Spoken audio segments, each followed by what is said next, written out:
அப்ப ரெண்டு விஷயத்தை பார்த்தோம்.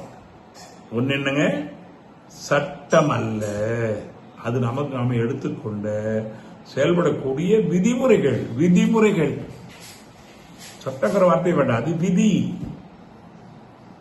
பாருங்க, இனி ஒரு விதி செய்வோம், இதுவரை சரி சரியில்லை, இனி ஒரு விதி செய்வோம், எந்த நாளும் காப்போம். அது குடும்பத்துக்கா இருக்கலாம், தொழிலுக்கா இருக்கலாம், நட்பா இருக்கலாம், மற்றதுக்கு எல்லாத்துக்குமே விதிமுறைகள் ஆகாது.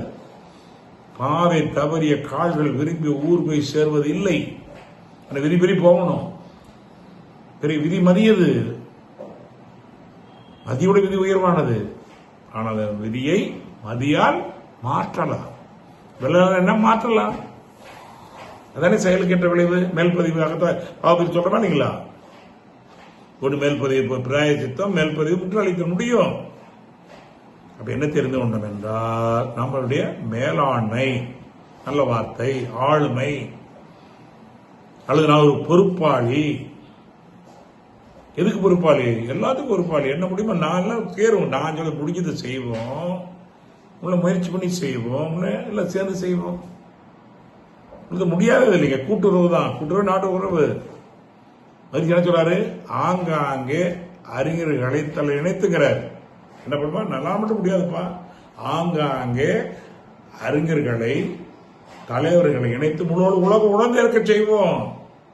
அது நோக்கம் என்ன பாரு, மகிழ்ச்சி நோக்கம் என்னங்க, எதுக்கு நினைக்கணும், எனக்கு விழா கொண்டாடவோ என்ன பெருமைப்படுத்துக்கல்லப்பா, அது தேவையில்லை. ஆங்காங்கே அறிஞர்களை தலைவர்களை இணைத்து முழு அளவில் உலகம் உணர்ந்து இருக்க செய்யணும். தகவலாக இருக்குது வேற, உணரணும். உணர்ந்து ஏற்க செய்வா. எதை? மறைவாக மாந்தருள்ள அறிவாக உள்ள நீ. எப்ப நீதான் இங்க அறிவா இருக்கிற, அது வெளிப்படணும். அதான் அறிவு திருக்கோவில். அறிவு ஆட்சித்தரம், ராஜயோகம்,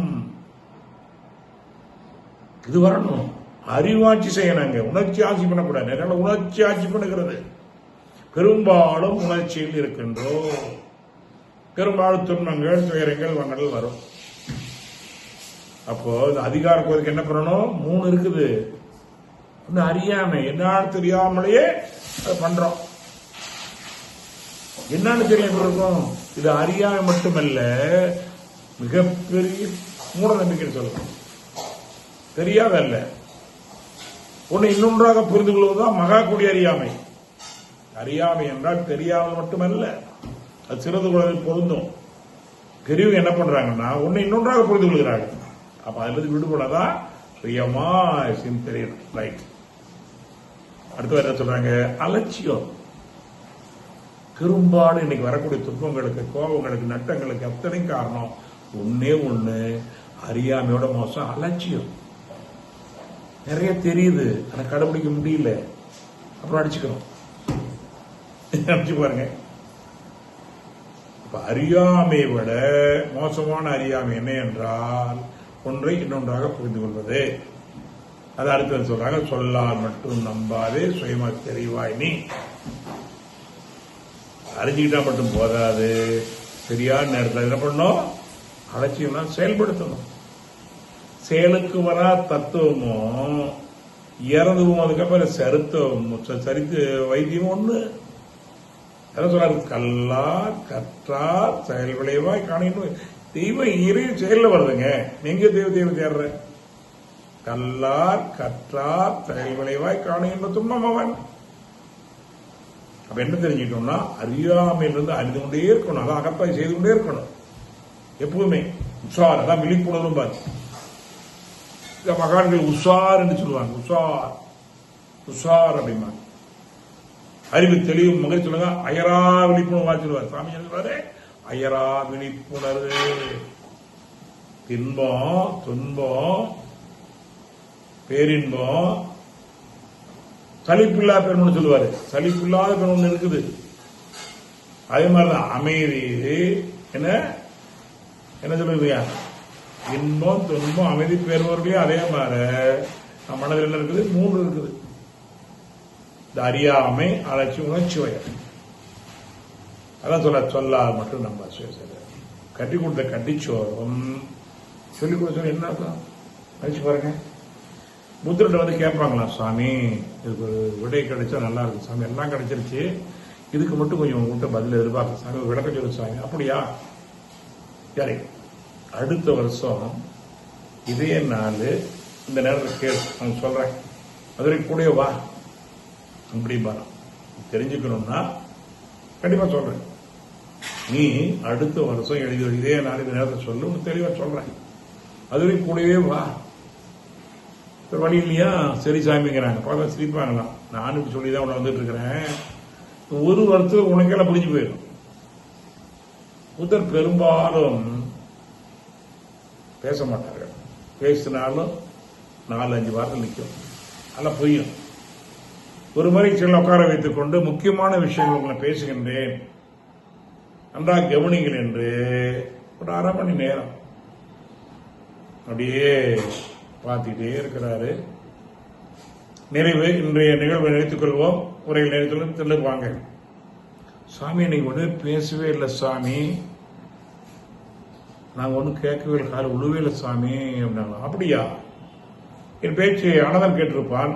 இப்ப அனந்தன் சொல்லுவான், அனந்தன் கேட்டிருக்கிறான், அனந்தன் சொல்லுவான், அனந்தன்பா 1/2 மணி நேரம் என்ன நான் உங்களுக்கெல்லாம் தத்துவத்தை விளக்கக்கூடியது சொல்லுனார்.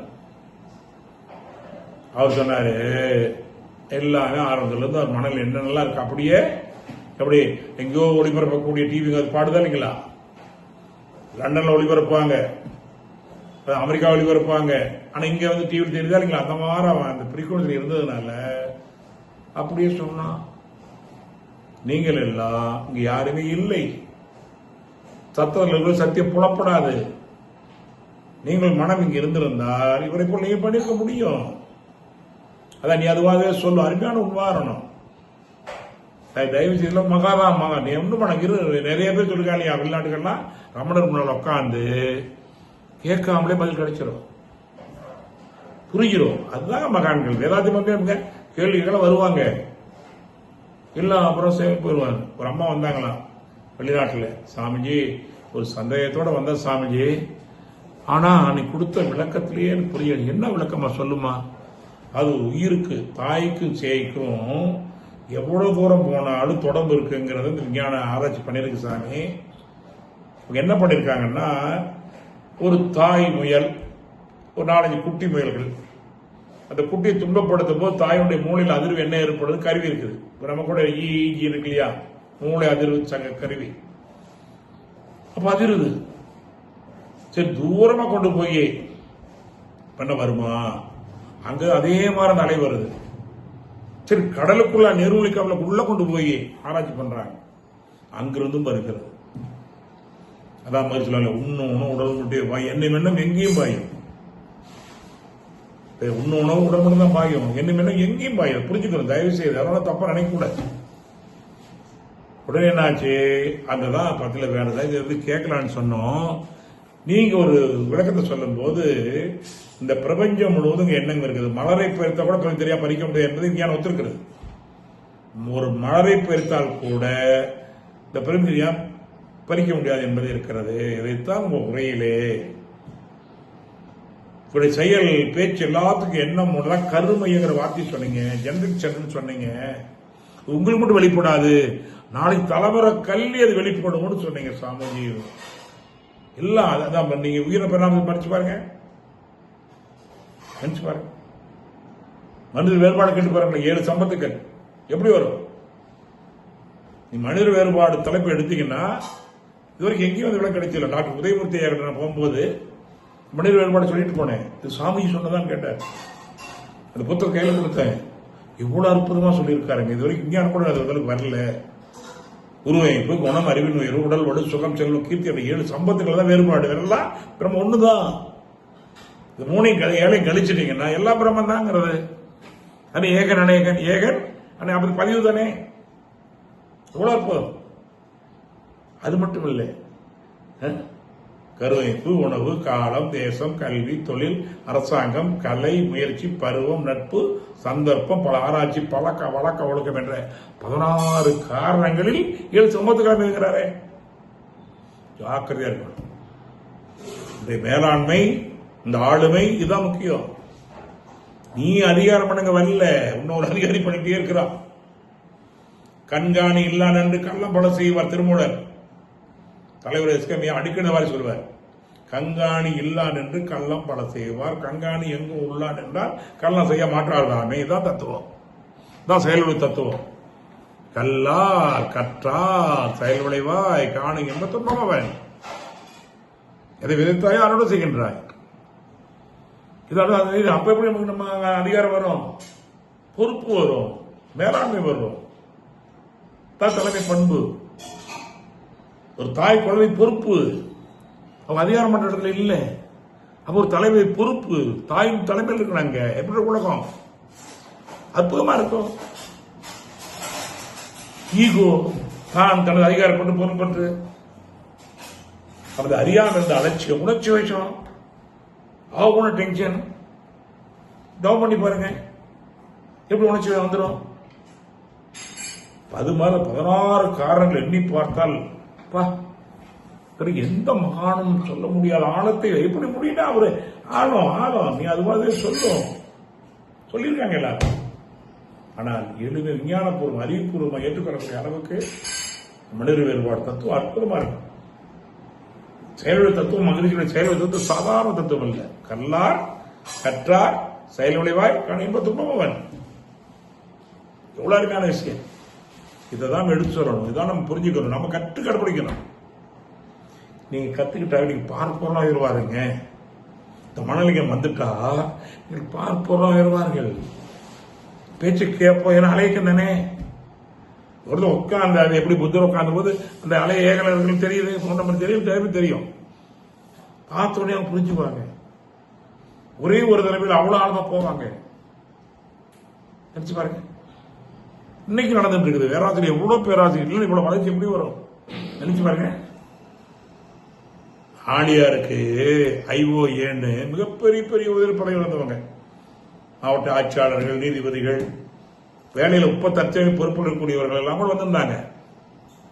எங்கேயோ இருந்து அவ்வளவு பேர் வர முடியுமா? அது ஆட்சி, அருள் ஆட்சி. சாமி அங்கிறது எல்லாருடைய இதயத்தில் அது அப்படி என்ன பண்ண பிரதிபலிக்கிறாரு.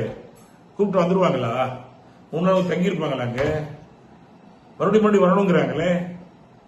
500 பெண் குழந்தைகள் அந்த காட்டுல வந்து உட்காந்து தங்கி இருக்கிறாங்க. எப்படி வர முடியும்? வெளிநாடுகள் தான் அனுப்பி இருக்கிறாங்க. இடமில்ல, அதுக்கு மேலே ஆண்கள் பிள்ளைக்கு மறுபடியும் ஆரம்பிச்சாச்சு. பெண் குழந்தைகளுக்கு ஆண் பிள்ளைகள் முடிஞ்சது. நடக்குதுங்க. எப்படி நடக்குது? ஒரு மகாத்மாவுடைய எண்ணம். நம்மளாலே முடியும், ஒரு மனிதரால் முடியும் என்றால் கட்டாயம் முடியும், நம்புங்கள் என்று சொல்லி. அப்ப ஆளுமை என்பது அதிகாரம் அல்ல.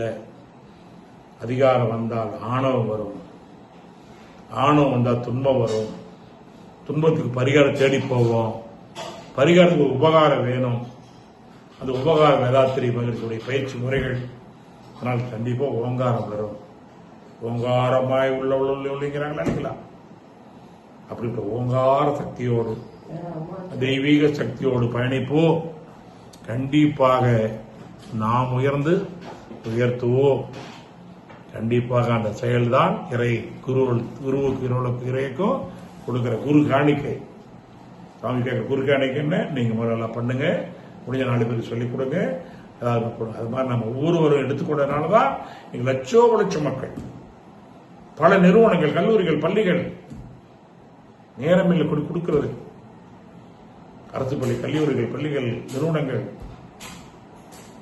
கடைகோடி கிராமங்கள், 401 கிராமங்கள். நினைச்சு பாருங்களேன், ஒரு மகானுடைய எண்ணங்கள். இந்த மகானுடைய இணைஞ்சுக்கும் அந்த சாட்டிலைட்டோட நினைச்சு ஒன்றும் பண்ண வேண்டாம்.